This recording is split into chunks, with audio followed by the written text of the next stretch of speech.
Pocketnow's iPhone 7 coverage is brought to you by dbrand. To buy the best fitting skin for your phone or tablet, please visit dbrand.com. Both Samsung and Apple are hoping consumers will part with their hard-earned cash for a lucky number 7. Now playing with the latest iPhone, it's time for a grudge match between the smaller offerings from each manufacturer. Now, looking at the specs on paper between iOS and Android phones is never really a true oranges to oranges comparison, but you can pause the video here to see which of these numbers matter most to you. With that out of the way, moving on to design, the new color options for Apple this season are 2 flavors of black. We'll be spending time with the matte black iPhone, mostly because I'm not a fan of glossy back devices. I really do like the look of this new iPhone, especially for these matching antenna bands. Samsung's done a terrific job of refining the look of the Galaxy over these last 2 years, and the S7 stands as one of the most attractive devices of the year. It'll be a personal preference whether people gravitate towards a metal or glass phone body. But between these two in front of us, it is kind of funny that they both show off fingerprints. We can already see the comments below this video that both will just live in cases, so why should it matter if they're beautifully designed phones?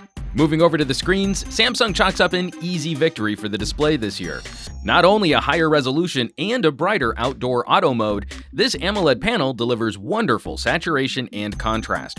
And for purists, switching the display to basic mode provides one of the most color-accurate screens available on any mobile gadget. It should also be mentioned that even though we have a larger screen on the Galaxy, the S7 doesn't feel that much bigger than the iPhone 7. Maybe one advantage for the iPhone, the home button is slightly easier to reach for folks with smaller hands. Speaking of those home buttons, Apple removing the actual button and relying on force sensors will hopefully improve on what's historically been one of the more common failure areas for the iPhone.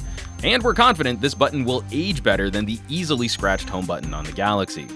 Taking a look at cameras, the iPhone 7 is nicely improved. Faster autofocus performance, a wider aperture, and optical image stabilization all add up to a better performing shooter. But we still need to give the overall win to Samsung. The Galaxy's focusing system is second to none and insanely quick. The larger image sensor helps eke out a win in lower light situations, and the app to control the camera is better organized with more options for folks of all photography skill levels. Where Apple still holds a clear lead is with HDR processing and slow motion video, though we are disappointed to see that the iPhone still can't record stereo audio when shooting video. And I hate selfie cameras, but these two are a split decision. When shooting stills, we like the look of this new iPhone camera. Samsung has the wider field of view, but is more prone to washing out your shot and blurring details. For video, we'll give Samsung the nod. The iPhone finally produces 1080p video from the front camera, but Samsung has been producing Quad HD video from the front camera since the Galaxy Note 4. The flip side to the multimedia debate is audio performance. If Samsung slacked off anywhere, it was with headphone and speaker playback. The iPhone's stereo speakers help fill in a wider range and are louder than the single bottom-firing Galaxy speaker. We're not particularly fans of Apple's strategy to remove the headphone jack, but even through an adapter, the iPhone provides a more powerful amp to drive your headphones. The Galaxy will properly play back 24-bit audio files, but output is upper mid-pack at best. Both phones now feature water resistance with a slight edge going to Samsung with IP68 certification over Apple's IP67 rating, though in real-world use, how people might damage their phones, we don't know that there is a clear advantage for either device. Context is key, and say you dropped both phones on their backs in a rocky lake, the iPhone would likely survive that better, as any crack in the Galaxy glass would likely reduce the effectiveness of Samsung's water sealing. And this brings us to battery life. The iPhone 7 battery is larger than the iPhone 6s, but in refining our battery benchmark, it can't outperform the Galaxy S7. Streaming 30 minutes of HD video over Wi-Fi at 190 lux, the 6-month-old Galaxy S7 drained 6% of its battery, while the iPhone 7 drained 7%. These numbers look a little different than the tests we ran on the iPhone 6s, and that's because we used to only set phones to 50% brightness. Hitting 190 lux runs the iPhone screen brighter than positioning the brightness slider halfway. Both phones actually do a better than average job of hanging through moderate use days and getting us to dinner time with a little juice to spare.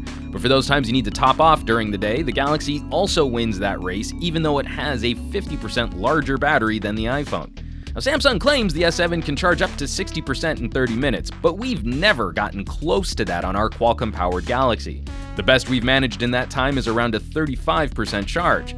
But that still handily bests the iPhone 7, which only managed a 26% charge when connected to the included charger for a half hour.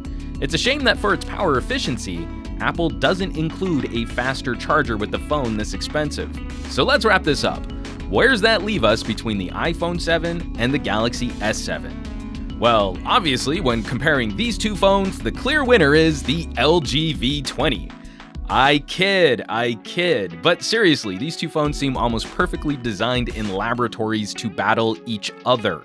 Apple executives might act like the iPhone is incomparable to other devices, but the iPhone 7 takes a large step in closing the gap on lifestyle features we enjoy, like water resistance and camera stabilization. And it's fair to say that Samsung has drawn its fair share of inspiration from Cupertino over the years too.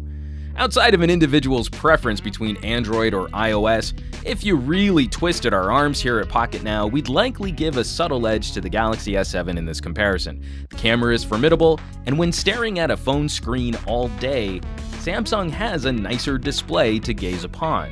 However much that might mean one device wins over another, we'll leave that up to you guys to debate down in the comments. And of course, we do want to hear from you. Which phone takes the win between these two?